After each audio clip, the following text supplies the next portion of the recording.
was the final piece of the jigsaw for Reddit's success. You see, Aaron was a computing prodigy. By the age of 13, Aaron had already created the site Info Network, a site serving as a user-generated encyclopedia. So it would seem that Aaron was the perfect guy to serve as a Reddit co-founder, and this was true. Because in the months following the merger, Reddit's popularity began to skyrocket. Although a few months into Aaron's arrival, things started to get rocky. This was because Aaron's view of the world differed greatly to Spez's. Aaron viewed the internet as a tool to hold governments and corporations accountable. He thought the internet could be the ultimate tool for free speech, where anyone, anywhere could express their opinions freely. Aaron thought that information needs to be free, open, and unregulated. Although the same thing couldn't be said for Spez. Spez viewed the internet as an opportunity for business. This was the dividing line between Aaron and Spez, and in a way, it was this divide that would shape the internet as we know today.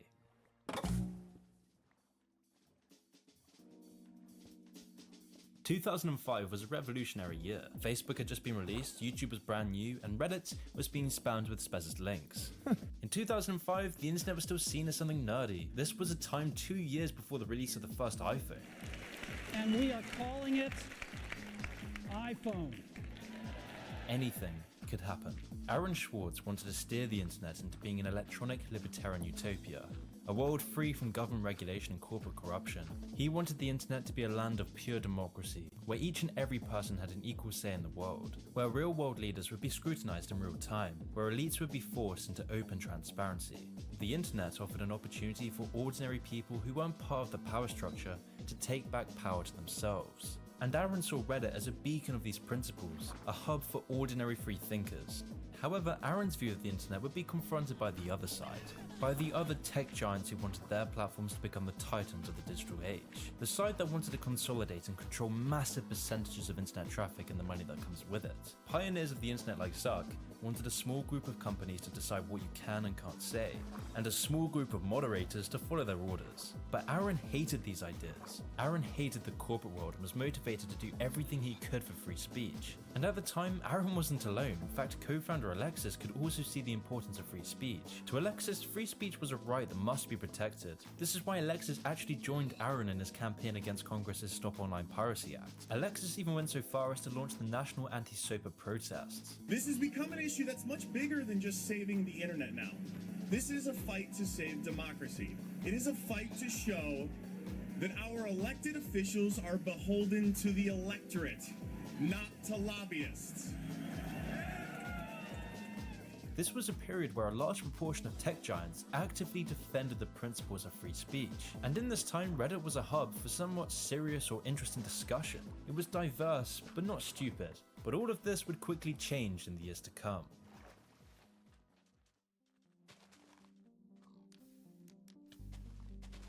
By late 2006, Reddit was taking off. The combination of Spez, Alexis, and Aaron would prove to be a hugely successful business move, and people were noticing. In October 2006, Reddit was sold to Condé Nast Publications. Condé Nast Publications is a mass media company known for being the owners of Wired magazine. At the time, Reddit was sold for a reported $10 to $20 million. With the acquisition of Reddit, the team moved off to San Francisco. But for Aaron Swartz, this was where things would start to go downhill. In the month after the acquisition, Aaron began to complain about the corporate influence over Reddit. Aaron claimed, Wired has tried to make the offices look exciting by painting the walls pink, but the grey office monotony sneaks through all the same. Grey walls, grey desks, grey noise. The first day I showed up here, I simply couldn't take it. By lunchtime, I'd literally locked myself in the bathroom stall and started crying. Aaron's thoughts on Reddit's takeover, along with a burning belief in free speech, meant the inevitable would happen. Aaron Swartz was fired from Reddit in January 2007, and by the year 2009, the co-founders would all go their own separate ways and begin their new lives. Aaron used the money from Reddit and his knowledge on computing to embark on political action. On September 25th, 2010, Aaron downloaded the whole Westlaw legal database in a project with Stanford law students. The goal was to uncover the connections between the funders of legal research and the legal system itself. What Aaron found was incredibly disturbing. Aaron discovered that law professors in Stanford were receiving lobbying money from companies like ExxonMobil during oil spills, as this served as an effective route to bail themselves out of legal troubles. Aaron never released the documents, but it was reported that Aaron was going to analyze the data for evidence of corporate funding of climate change research that led to biased results. Following these actions, the FBI would begin to track Aaron's activity. Unaware he was being investigated, Aaron continued campaigning for free speech and political transparency.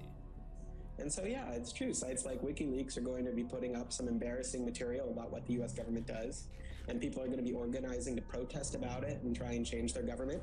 And that's a good thing. That's what all these First Amendment rights of free expression, of freedom of association are all about. And so the notion that we should try and shut those down, I think, just goes against very basic American principles. The principle, I think, is one that our founding fathers would have understood. If the internet had been around back then, instead of putting post offices in the Constitution, they would have put ISPs. Well, it's definitely interesting to see. Aaron would travel across the US, giving live talks on the importance of a free and open internet. It was through this work that Aaron was able to gain enough support to prevent the Stop Online Piracy Act. This bill would be a huge, potentially permanent loss. If we lost the ability to communicate with each other over the internet, it would be a change to the Bill of Rights, the freedoms guaranteed in our Constitution, the freedoms our country had been built on, would be suddenly deleted. New technology, instead of bringing us greater freedom, would have snuffed out fundamental rights we'd always taken for granted. And I realized that day, talking to Peter, that I couldn't let that happen. 3 months after the speech, Aaron was arrested following an indictment by federal prosecutors. Aaron's indictment contained charges of 50 years in prison and a $1 million fine. However, these charges were harsh for a reason. In 2012, the US government wanted to make an example of people breaking into confidential files. And with the US government's failure to extradite Julian Assange, Aaron Swartz knew he was going to face the brunt of government power. There was no way the government was letting another WikiLeaks situation happen again. Aaron knew things were bad. Very, very bad. 26-year-old Aaron Swartz was facing the prospect of living the rest of his life in a cage. Aaron had been cornered into a trap, and after 5 months of his arrest, Aaron Swartz committed suicide.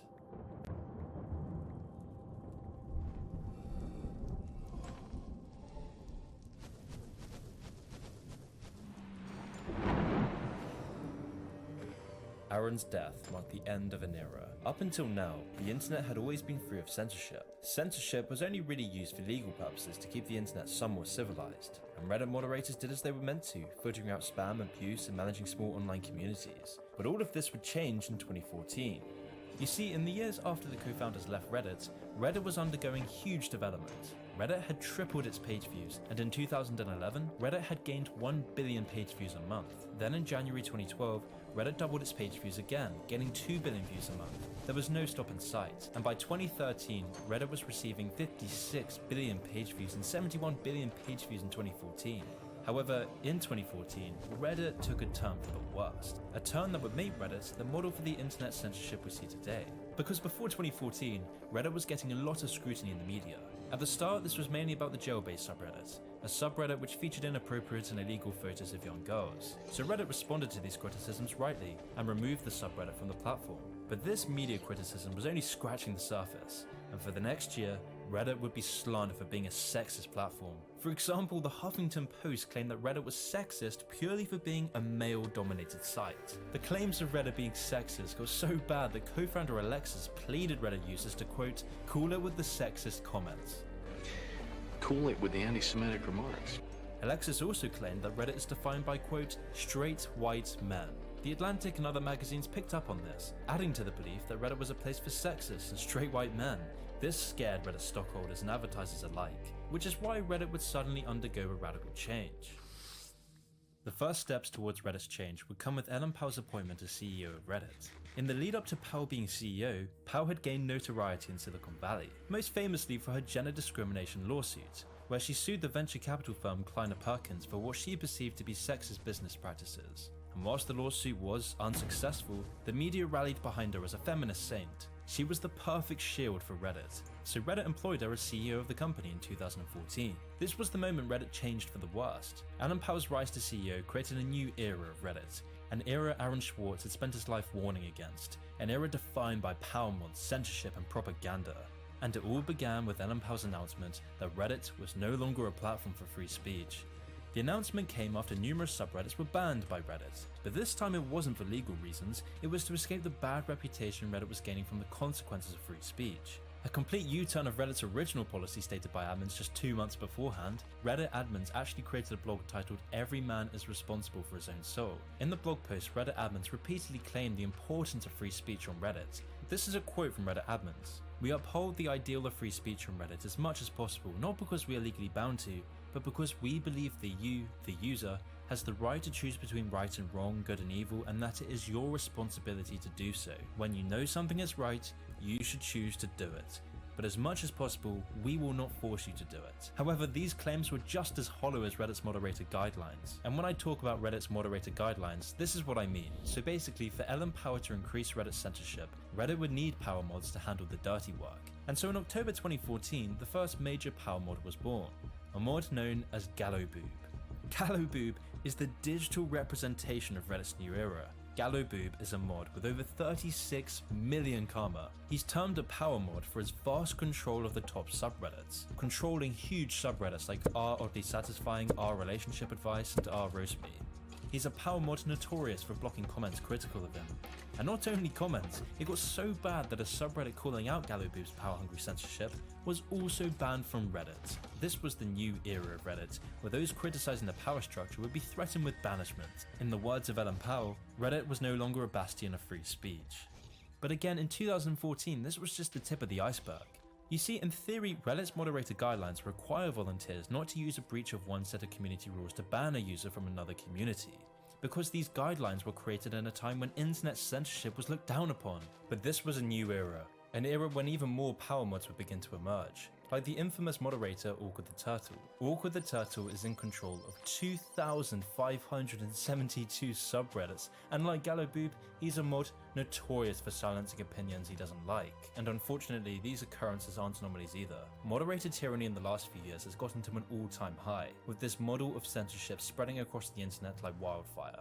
But for now, in 2014, power mods were only just beginning to rear their ugly head. The most hated person on Reddit wasn't Gallowboob or Awkward the Turtle, the real hatred was for the CEO, Ellen Powell. Reddit at the time still cared about free speech and internet censorship, because these ideas were at the core of Reddit, and with Ellen Powell's statements and actions, Redditors disliked her deeply.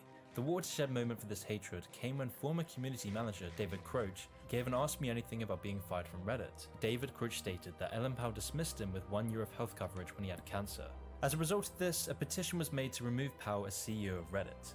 And so, on July the 10th, Ellen Powell resigned as CEO. But maybe Ellen Powell was just the instrument and not the musician, because Ellen Powell wasn't anywhere near as authoritarian as the person who would replace her. Spez.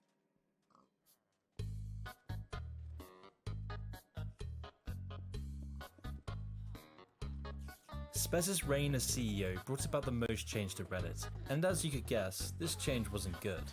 Far from it. This quickly became obvious when Spez decided to scrub Aaron Swartz's legacy on Reddit. Spez removed Aaron's position on Reddit's co-founder page and began scrubbing posts heralding Aaron Swartz's legacy. This was a move that would define Reddit's new position on free speech. Next, Spez would introduce the Quarantine, which was an effective tool to silence communities that didn't break any rules. Spez would use the Quarantine to discredit content that Spez didn't like. And when I say Spez would censor content that he didn't personally like, I mean it was content that Spez personally didn't like. Infamously, Spez went into Reddit's database to alter and change comments he didn't like to distort posts in the R Donald subreddit. Of course, those in the Donald subreddit didn't take too kindly to the move, so the Donald called out Spez's direct censorship and manipulation of speech, and even created a subreddit dedicated to criticizing Spez. But to Spez, this was outrageous. How dare users enact their revenge? And so once again, Spez used his position as CEO to modify comments attacking him, changing these comments to instead criticize R Donald mods rather than himself. But Spez couldn't do all of this on his own, and this is where Reddit moderators would become notorious for their Mickey Mouse levels of censorship. Because, as I mentioned earlier, Reddit's decline was catalyzed by the combination of power-hungry moderators and censoring Reddit administrators. On this new Reddit, it became common practice for political opinions to be banned from the site, and it wasn't just Spez editing comments, it was Reddit moderators exerting their power over all those who disagree with the status quo. Which is why saying things like this would get you removed. Because Reddit power mods love that sweet sensation of bossing people around in the most minor ways imaginable. And I could go on and on about the countless examples of moderator tyranny, but I think it can all be perfectly summed up with this post right here. And just guess what happened to this post. It was of course removed by Reddit moderators. And not only that, the user who posted it was banned from over 40 major subreddits in 40 minutes. And you're banned. You can no longer post on wholesome puppers. So then you may be asking, How did these mods gain so much power? Why was Aaron Swartz scrubbed from Reddit history? Why did Spez actively work to stifle the free speech of Reddit users? I mentioned earlier that these Reddit mods are like teachers' pets, with their only compensation being power. But this isn't the full story. You see, in order to run hundreds and thousands of subreddits, it takes a ridiculous amount of time that just isn't available to you if you're working or being a normal human being in society, unless you're being paid for this time. Power mod Gallowboob, for example, has been caught several times taking money from companies to shill their products on Reddit. One of these cases was with Gallowboob advertising for Netflix on the subreddit Hail Corporate. When people on the subreddit began to call him out on it, he would remove every single critical comment. The Gallowboobs of Reddit are like the Cambridge Analytica for corporations. These mods have influence over millions and unrivaled power on the website. The trade-off being they do the dirty work for Reddit admins, and in return, Reddit turns a blind eye to their profiteering from advertising products. And this wasn't the only thing Reddit turned a blind eye to. I mentioned in my last video on Reddit that Reddit was being manipulated by big finance. I detailed in the video how corporations use Reddit as a tool for propaganda. But it's not only corporate propaganda, in fact Reddit has become the engine for the political censorship we see today. The most clear sign of this came with Hillary Clinton's campaign in 2016, which used our politics to promote articles favourable to Hillary. And every time Redditors brought up the fact that Hillary Clinton received more money from the arms and weapons industry than any other candidate in history,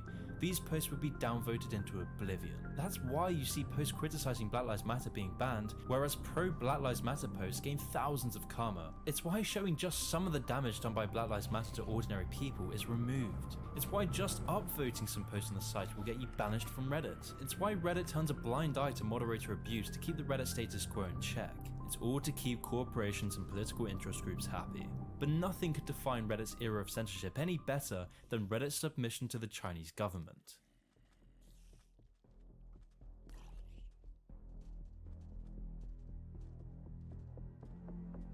In 2019, Tencent's investment into Reddit was the final piece of the jigsaw in Reddit's censorship model. I say this because Tencent is run by the biggest censors of all, the Chinese government. The Dutch hacker Victor confirmed this by revealing millions of conversation and users' identities on Tencent were being sent to police stations across China. And just 3 days after this was revealed, the Tencent founder and chief executive had a seat in the National People's Congress. And in recent years, Tencent's activity has become more and more apparent. For example, Tencent has a 38% share in Discord, a 17% share in Snapchat, and it also has investments in game studios like Ubisoft, Activision, and a 40% share in Epic Games. And in 2019, Tencent invested $150 million into Reddit. Now, Reddit users are afraid that their beloved platform, known for uncensored free speech, is going to get censored to meet the demands of the Chinese Communist Party. See, Tencent has a history of censoring things the CCP doesn't like. Its Chinese platforms QQ and WeChat are both heavily censored, and they work with Chinese authorities to give them access to user data. Amnesty International did a report back in 2016 on tech companies protecting users against threats to privacy and freedom of expression. The results? Not so good for Tencent. Chinese firm Tencent came bottom, the report reads, scoring 0 out of 100, ranked as the company taking least action on messaging privacy and the least transparent. Spez always claimed that Reddit would never remove content to appease Chinese investors. In fact, he even committed to never doing so. But as always the case, money speaks. Which is why viral posts stating that we need to start taking actions to stop China taking over the world would be removed. Pictures reminding people of the persecution of Uyghur Muslims would be scrubbed from mainstream subreddits. And of course, the famous pictures remembering the atrocities of Tiananmen Square are banned without any justification. Which is why on Reddit, anti-Western posts and comments are allowed, but criticizing Xi Jinping and the CCP? That's unacceptable. Or even criticizing LeBron James' sellout to China gets your posts removed from Reddit. It's very clear that Reddit has irreversibly changed. Long gone are the days of Reddit being a pioneer of free speech. The days of Aaron Swartz's values being at the core of Reddit have been replaced by the values of power-hungry moderators, corporations, and Chinese propaganda. But what if Reddit's fall isn't just endemic to Reddit? Reddit has been the catalyst for a wave of censorship across the internet.